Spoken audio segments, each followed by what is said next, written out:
요즘 홈쇼핑 보면 음식물 쓰레기 처리기가 정말 인기죠. 이거 하나만 있으면 음식물 쓰레기 버리러 가는 수고도 덜 수 있고 또 주방도 항상 깔끔하게 유지할 수 있을 것 같긴 한데 이 음식물 쓰레기 처리기가 생각보다 비싸기도 하고요. 또 작동 방식도 제각각이어서 도대체 어떤 기준으로 골라야 될지 여러분 조금 헷갈리실 겁니다. 실제로 음식물 쓰레기 처리기가 1세대에서 한 4세대 정도까지 계속 발전해 왔는데요. 제가 한 5년 동안 이 음식물 쓰레기 처리기를 1세대부터 4세대까지 하나씩 다 써봤습니다. 그래서 이 경험들을 총망라해서 여러분이 음식물 쓰레기 처리기 고르실 때 꼭 따져봐야 할 체크리스트 6가지를 꼽아봤습니다. 만약에 음스 처리기 사실 예정이라면 이 6가지 체크리스트는 꼭 확인하시고 사셔야 후회 없으실 겁니다. 첫 번째, 처리 용량입니다.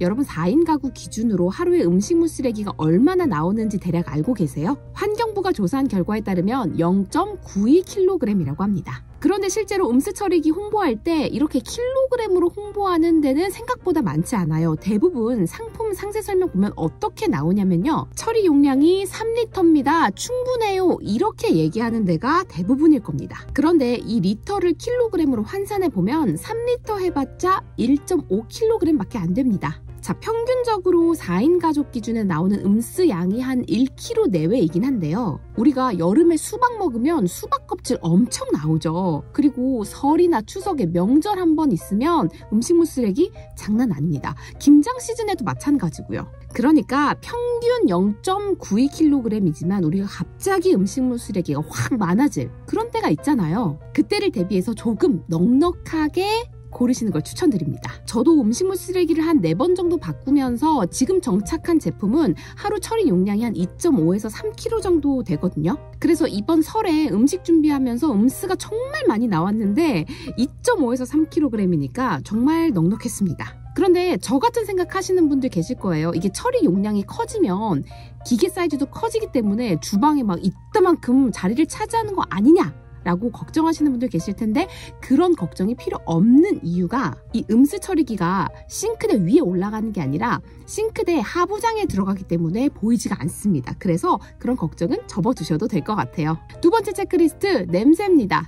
냄새에 대해서는요, 제가 할 말이 정말 많습니다. 왜냐면 제가 음스 처리기를 4번이나 바꾼 이유가 냄새 때문이라고 해도 과언이 아니거든요. 자, 아마 미생물 처리기 쓰시는 분들은 아실 거예요. 분명히 음스는 다 처리가 됐는데 이 뚜껑을 열 때마다 역한 냄새가 스멀스멀 올라옵니다. 그런데 광고 영상이나 광고 사진만 보면 굉장히 깔끔해 보이거든요. 하지만 제가 5년 동안 써본 사람으로서 얘기하는 건데 실제로 집에 음스 처리기 놓고 보면 이 냄새가 스멀스멀 계속 올라옵니다. 자, 게다가 곧 여름이잖아요. 이 여름에는 이거 생각보다 심각합니다. 저 같은 경우에는 여름에 음스 처리기를 집 안이 아니라 다용도실에 놓고 써야 할 정도였거든요. 자, 그러면 분쇄식은 괜찮냐? 자, 분쇄식도 제가 써봤습니다. 저희 집은 문제가 다행히 없었는데 아파트 저층 세대에 사시는 분들은 비가 오는 장마철에 이 냄새가 하수구를 타고 올라온다고 하더라고요. 근데 우리가 조금만 생각해보면 그럴 수 있겠다 싶습니다. 아파트 구조를 생각해 보시면 각 층에 설치된 분쇄기에서 각각 음식물 쓰레기가 밑으로 배관 타고 내려올 거 아니에요? 이게 하수구로 내려가서 결국 지하 공간에서 어디선가 모이게 될 텐데 비가 많이 오면 이게 역류해서 저층 세대에 그 냄새가 고스란히 다 올라온다는 거죠. 자, 여러분, 우리가 음식물 쓰레기 처리기 쓰는 이유가 뭐예요? 음식물 쓰레기를 모아놨다 버리는 게 아니라 그때그때 바로바로 버릴 수 있으니까 냄새도 안 나고 위생에도 좋기 때문에 쓰는 거잖아요. 그래서 저는 음수 처리기 고르실 때 역류나 또 막힌 문제 없는지 이거 무조건 확인하셔야 됩니다. 이게 냄새랑 직결되는 부분이거든요. 자, 냄새 안 나려면 그 하수구가 U 트랩 모양으로 되어 있어야 됩니다. 배수구가 U 모양으로 생겨야 물이 항상 고여 있어서 냄새가 위로 올라오는 걸 막을 수 있거든요. 음스 처리기 고를 때 꼭 체크하셔야 할 리스트 3번째는요. 바로 편리함입니다.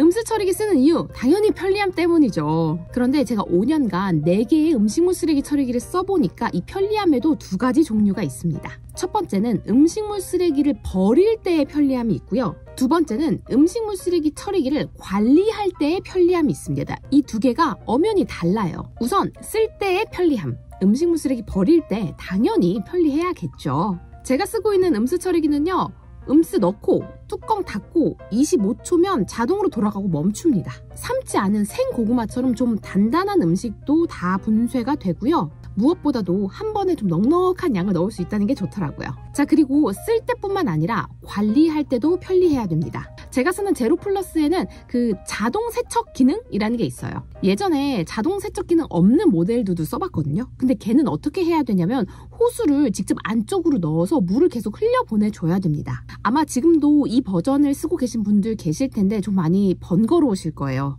게다가 여름에는요, 며칠만 청소 안 하면 냄새가 바로 올라오기 때문에 자동 세척 기능 이거 꼭 있어야 됩니다. 제가 써보니까 너무 좋더라고요. 음스 처리기 고를 때 꼭 체크하셔야 될 체크리스트 4번째는요. 바로 잔고장입니다. 제가 계속 5년 동안 음식물 쓰레기 처리기 4개나 써봤다 이렇게 강조하고 있는데 5년 동안 왜 4번이나 바꿨겠습니까? 정말 짜증나는 이 잔고장 때문입니다. 제가 돌이켜보니까 가장 크게 겪었던 잔고장이 2가지 정도 있는 것 같아요. 첫 번째는 배수구에서 뚜껑이 끼이는 경우, 그러니까 빠지지가 않는 경우가 있어요.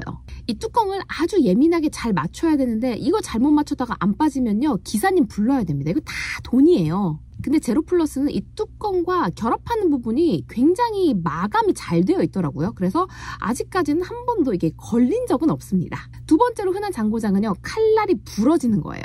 음식물 쓰레기 처리기 하루에 한 번 쓰는 거 아니잖아요. 음식물 쓰레기 나올 때마다 계속 갈잖아요. 그러다 보니까 칼날이 무뎌지다 못해 아예 부러지는 경우들이 왕왕 있습니다. 그런데 이거 AS 받으려면 그 칼날만 가는 게 아니라 그 싱크대 하부 자체를 약간 다 뜯어내더라고요. 비용도 역시 만만치가 않았습니다. 그래서 지금 쓰고 있는 칼날은 3D 분쇄 칼날인데 이거 깔끔하게 아주 잘 갈립니다. 게다가 계속 쓰다 보면요, 그 칼날끼리 부딪히는 굉장히 듣기 싫은 소리가 나는 경우도 왕왕 있거든요. 근데 그런 소리도 안 나니까 아주 만족하면서 쓰고 있습니다.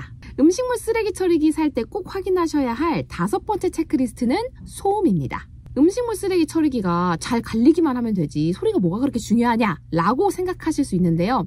제가 몇 년간 써보다 보니까 소리 이거 생각보다 중요합니다. 우리가 이 처리기 쓰는 이유는 음식물 쓰레기 모아놨다가 버리는 게 아니라 그때그때 바로바로 버리기 위해서인데 이게 한 번 갈 때마다 여러분 비행기 날아가는 소음이 들린다고 생각해 보세요. 이거 엄청난 스트레스입니다. 심지어 저는 예전에 쓰던 음식물 쓰레기 처리기가 너무 시끄러운 거예요. 그래서 그 아파트 단지에서 아예 밤 10시 이후에는 작동 안 되게 막아놓은 적도 있습니다. 그러니까 여러분도 구매하시기 전에 소리가 큰지 안 큰지 꼭 따져보셔야 돼요. 이게 약간 장단이 있는데요. 칼날이 너무 빨리 돌면 아무래도 잘 갈리지만 소리가 너무 시끄럽고요. 반대로 칼날이 너무 천천히 돌면 잘 갈리지 않는 대신 조용합니다. 그러니까 이 적정선을 찾아야겠죠. 제가 이 소리에 얼마나 예민하냐면 집에 이 소음 측정기를 구비해 놓을 정도인데요. 지금 옆에 보이시는 이 소음 측정기가 진짜 저희 집에 있는 소음 측정기입니다. 그래서 음식물 쓰레기 처리기 살 때도 저소음 설계가 되어 있는지, 자, 저소음 설계 이거 여러분도 꼭 확인하세요. 제가 4번이나 바꾼 끝에 지금 쓰고 있는 음식물 쓰레기 처리기는 저소음 설계가 당연히 되어 있는 걸로 저는 골랐고요. 소음은 40dB 정도더라고요. 참고로 냉장고 돌아가는 소리가 30dB 정도고 에어컨이 35dB 정도니까 어느 정도인지 감이 오시죠?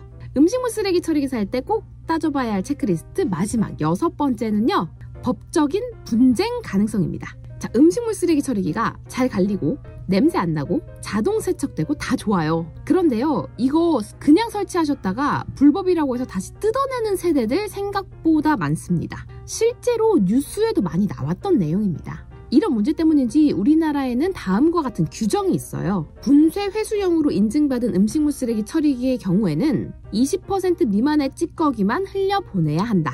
자, 지금 음식물 쓰레기 처리기가 1세대에서 4세대까지 나왔는데 제가 쓰고 있는 4세대 제로 플러스의 경우를 보면 이게 미생물 분해형이거든요. 그래서 1차적으로 분쇄를 하고요. 2차적으로 미생물 분해까지 해줍니다. 그러니까 100% 직배출이 합법적으로 가능하다는 거예요. 그리고 혹시나 그럴 일은 없겠지만서도 제조사에서 제 인증을 받지 않더라도 제품이 생산됐을 당시에 인증이 유효했기 때문에 이 인증 유효 기간이 지나더라도 소비자 입장에서는 합법적으로 사용할 수 있다고 합니다. 좀 더 쉽게 말씀드리면 소비자 입장에서는 나중에 뭐 불법이네 마네 뭐 싱크대를 다시 뜯어야 되네 말아야 되네 이런 걱정을 하실 필요가 없다는 거죠. 똑순이TV 오늘은 제가 5년 동안 음식물 쓰레기 처리기를 1세대, 2세대, 3세대, 4세대 다 써보고 난 경험을 토대로 말씀을 드렸습니다. 제가 지금 사용하고 있는 제품은 4세대 제로 플러스라는 제품인데요. 여러분도 음식물 쓰레기 처리기 구매하실 예정이라면 제가 오늘 말씀드린 6가지 체크리스트 꼭 따져보시고 구매하시길 바랄게요. 사실 이게 한두 푼 하는 게 아니다 보니까 더 꼼꼼하게 따져보시길 바라고요.